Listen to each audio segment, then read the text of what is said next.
Ақылды адамның бір ерекшелігі мынада дейді, ақылды адам өзінің ақылының күшімен болуы мүмкін дүниелерді алдын ала көре алады. Ақымақ адам басына тиген кезде бірақ көреді. Ақылдың бір функциясы, қызметі сол екен, алдын ала көріп қоясың. Неге сен оқисың, танысасың, басқалардың тәжірибесіне қарайсың. Сондай да, сөйтіп ақылыңмен жұмсайсың да, мына былай болса былай екен, былай болса былай екен деп, сен ғибрат алып қоясың. Ал енді ондай ақылыңды жұмыс ете алмасаң, өзің басыңа ұрылған кезде ғана барып, ай мынау, ай былай екен ғой, ай былай екен ғой деп, сол кезде бірақ тәжірибе аламыз. Енді осы жағынан келгенде балалардың тәжірибесіне қатысты мынандай нәрсе айтқым келеді. Мынандай бір өте бір нашар оқиға болған, естігенбіз, естіген құлаққа жазық жоқ.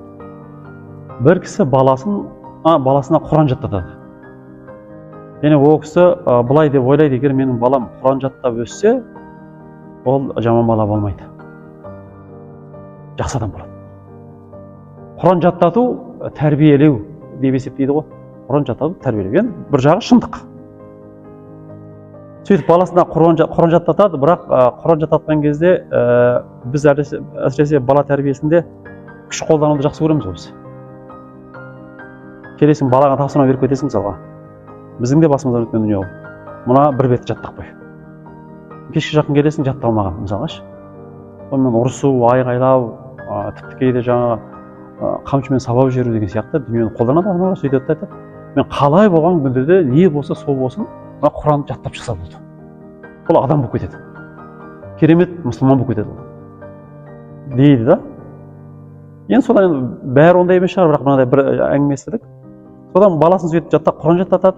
Содан кейін жанында жүрген жолдасы сәл иманға кешірек келіп, ананың баласына қызығып қараса Құран жаттайды. Достарымен отырған кезде Құран оқиды, керемет болып тұр. Құранның қанша жарысын жаттап қойған, ой деген керемет дейсің. Мен кешігіп қалдым ғой. Мен кешігіп қалдым, ақымақ болып. Сондықтан ана сенің балаң менің балама үйретсінші. Деп ана баланың бір 15, 16, бір 17 жасқа ма соған келген кезі. Ана баласының Құран жаттап жүрген баласы. Сөйтіп ана өзінің баласын қосып береді. Сөйтіп қосып беріп, жаңа Құран жаттататын белгілі бір уақытта үйіне әкеліп қояды. Сөйтіп жүріп жаңа кім айтады? Құран жаттаған баланың әкесі бір күні досының үйіне келеді ғой. Баласы сол үйде. Ананың баласына Құран жаттатып жатыр. Сөйтіп келіп, сырттан аяқ киім шешіп, есік бәрі ашық тұр, жазғы уақытта. Сөйтіп жатса, ар жақтан екі бала сөйлесіп жатыр екен жаңағы, екі боз бала. Ана үйренемін деген жігіт айтады, бәленше Құран оқимыз ғой, қайтеміз кішкене. Жаттатасың ма маған қайтесің дейді да.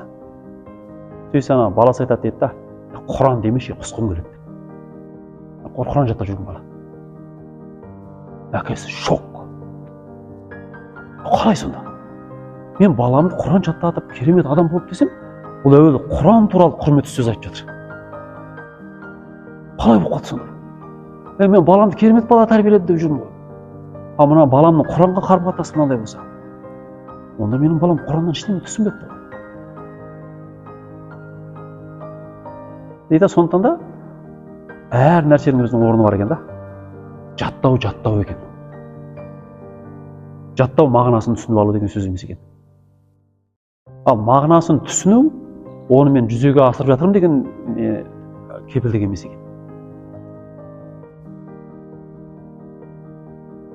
Сондықтан да сіздерге осындай бір қателік кетіп қалмасын деймін да. Тәрбие десе жаңағы әйтеуір күштеп, зорлап, бірдеме істетіп, содан кейін мысалға мынандай нәрсе бар. Жаздың күні жаз келе жатыр. Жаздық лагерьге береді ана мешіттерге.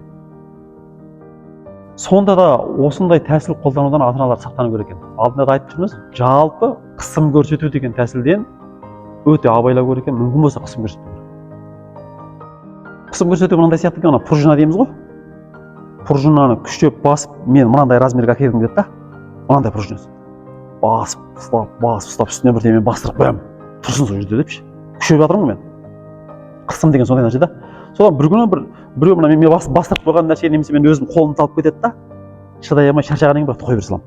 Не қылады ол? Атылады жоғары қарай. Сөйтеді ғой.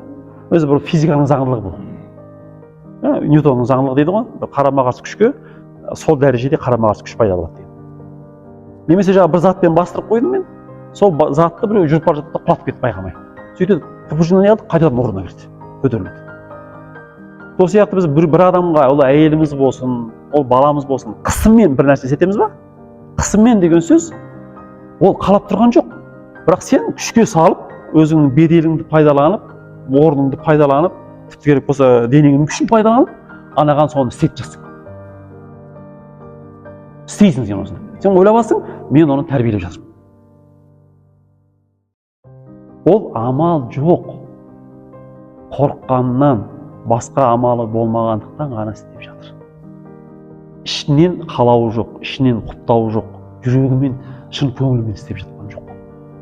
Шын көңілмен істемеген дүние адамға сіңбейді. Ол былайша айтқан кезде көрер көз үшін, орысша айтқан кезде показуха. Показуха үшін ғана, для галочки дейді орыстар. Для галочки үшін ғана сіз үшін, сіздің таяғыңызды жемеу үшін, сөзіңізді естімеу үшін бала Құран жаттап жүр.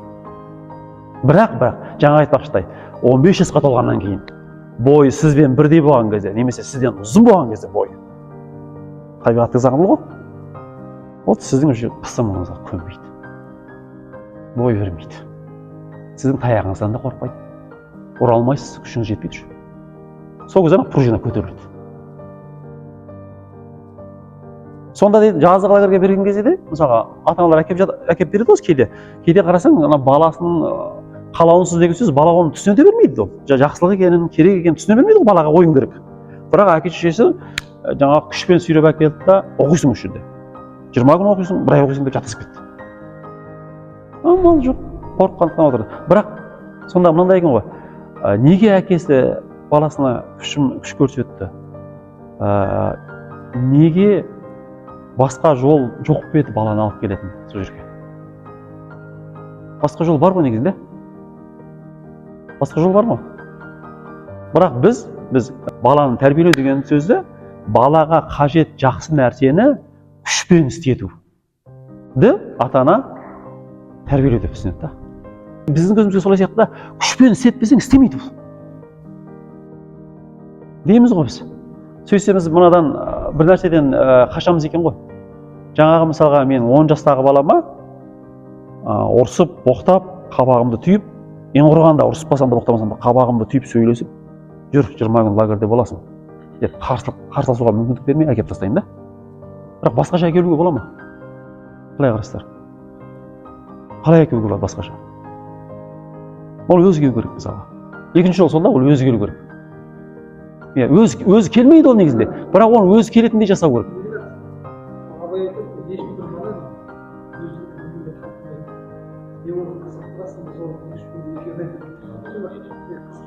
Қызықтыру мәселесін қойып алу керек. Қызықпаса мынандай да, жалпы адам баласында мынандай дүние бар, ол нәпсінің қасиеті екен. Адам нәпсіне сүйеніп өмір сүрген кезде жауапкершілікті өзіне алмайды. Бүйтеді да. Мен мысалға осы жерде бір сабақ берсем, мектепте мұғалім деймін бе, басқа деймін бе, сабақ берсем, мен балаларым оқымай қойса, мен беретін пәнді. Мен айтам да, қазіргі балалардың бәрі осындай болып кеткен бұлар. Бұларға ештеңе керек жоқ бұларға. Деймін да мен аналарға лақтырамын ғой. Мыналар жаман, сол үшін оқымайды олар. Егер мыналардың бәрі жақсы бала болғанда, менің сабағымды қызығып тұрып оқиды. Бәрі нашар бала. Әке-шешелер тәрбие бермеген бұларға. Деймін да. Сол сияқты үлкейіп келіп жамағатқа уағыз айтамын. Жамағат тыңдағысы келмей, құлағып, телефонын шұқылап жатыр. Жұма болғаннан кейін ұялғаннан отырып, жұма біте сап, деп шығады да. Соны айтамын да, мыналар бар ғой. Вообще жақсы жаман айырмайды бұлар. Айтқан сөз ұқпайды мыналар. Біз бүйтіп лақтыра береміз. Негізінде сондай бар да, бәрімізде бар. Мен үлкен бір дөрекі мысалдарды келтірдім. Бірақ өмірде сондай нәрсе